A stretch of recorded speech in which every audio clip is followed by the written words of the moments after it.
Ever feel like going green means like giving up everything fun? Yeah, totally. Like living off the grid and surviving on, like berries and stuff. Right. But then I listened to this episode of the Green Life podcast, and it actually made sustainable living feel, well, doable. It's refreshing how they ditch the whole guilt trip thing.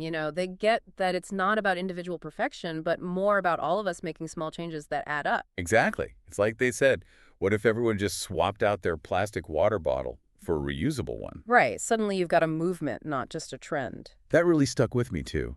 It's not about becoming some eco-warrior overnight. It's about the little swaps.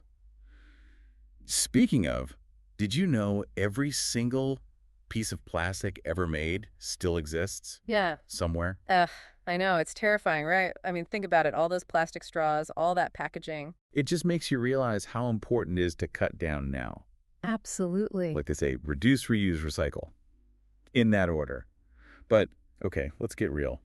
What were your top takeaways for actually making those changes? Well, they start with the basics, like ditching single-use plastics, which is huge. Like, think about it. The podcast mentioned that just by using a reusable water bottle, one person could save something like 156 plastic bottles a year.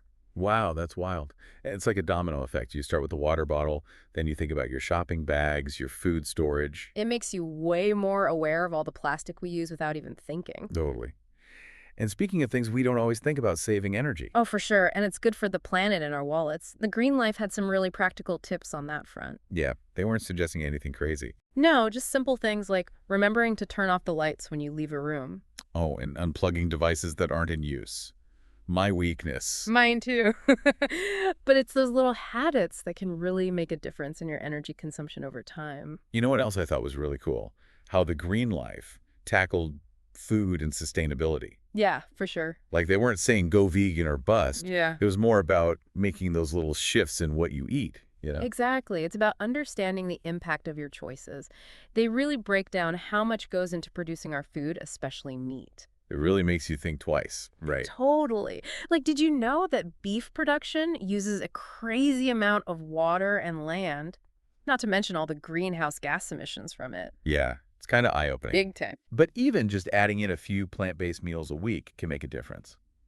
I love that they suggested doing those meatless Mondays. Yeah, it's catchy, easy to remember. Totally. And it gets you thinking about what you're actually putting on your plate. Which is a perfect segue into their point about reducing food waste. Oh my gosh, yes, that really got me. It's crazy how much perfectly good food just ends up in landfills. It's mind-boggling. Yeah. But the Green Life had some really good tips for tackling that too. Like being more thoughtful about meal planning, storing your food properly. Being organized makes a difference. It really does. And my favorite, composting. Oh, composting is amazing. The Green Life explained how when food breaks down in landfills, it releases methane, and that's even worse for the environment than carbon dioxide. Crazy how that works. It's like a double whammy. You're reducing the amount of garbage going to landfills, and you're creating nutrient-rich soil. It's a total win-win. Okay, so we've covered plastic, energy, food, and then the Green Life gets into something I know you're super passionate about, sustainable fashion. What are your thoughts? It's such a crucial topic. Fast fashion has really taken a toll on the planet. Between the pollution, the waste, not to mention the labor practices, it can get kind of dark. It's definitely an area where we need to do better. For sure. But the Green Life does a great job of, not shying away from the tough stuff, but also offering solutions. Like they talk about moving away from that whole fast fashion mindset and embracing the idea of buying less, but buying better. It's about investing in those quality pieces that will last you. Right. Exactly. Choosing well-made, timeless pieces over trendy ones that will fall apart after a couple of washes. Like they were saying, quality over quantity. Exactly. And of course, thrifting. The best. Giving clothes a second life. So much fun. And way better for the environment. For sure. Okay, so I'm seeing a theme here with the Green Life. It's all about being mindful. Right. 100%. If they even touched on the concept of minimalism.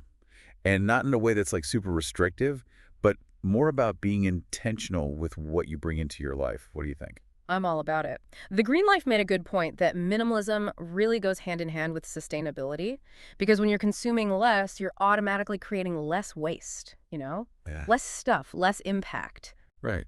That makes total sense. And it's not about, getting rid of everything and living like a monk or something. Right. It's just about being more conscious about our consumption. Yeah. Like the Green Life kept saying, buy less, but buy better. Exactly. Okay, so we've covered a ton of ground here on weaving sustainability into everyday life. For our listeners who are feeling inspired, what would you say is the biggest takeaway? I think the key message from the Green Life is that sustainability is a process. It's not like you reach this finish line and you're done. It's about those small conscious choices we make every single day that add up over time. So maybe just start with one thing. Yeah, pick one thing and just try it. Exactly. Maybe you finally grab that reusable water bottle you've been thinking about, Yeah. or you try a new plant-based recipe every week. Little by little, right? Exactly. And see Yeah. how it makes you feel. I love that. Start small, experiment, and see what works for you. There's no one right way to do this. And here's something the Green Life got me thinking about. What if we tried to shift our perspective from, I need this, to, I'm choosing this? Oh, that's interesting. Like, how would that change our relationship with the things we buy, the planet, even ourselves? Just something to ponder. Until next time, keep diving deep, and remember, even the smallest actions can make a difference.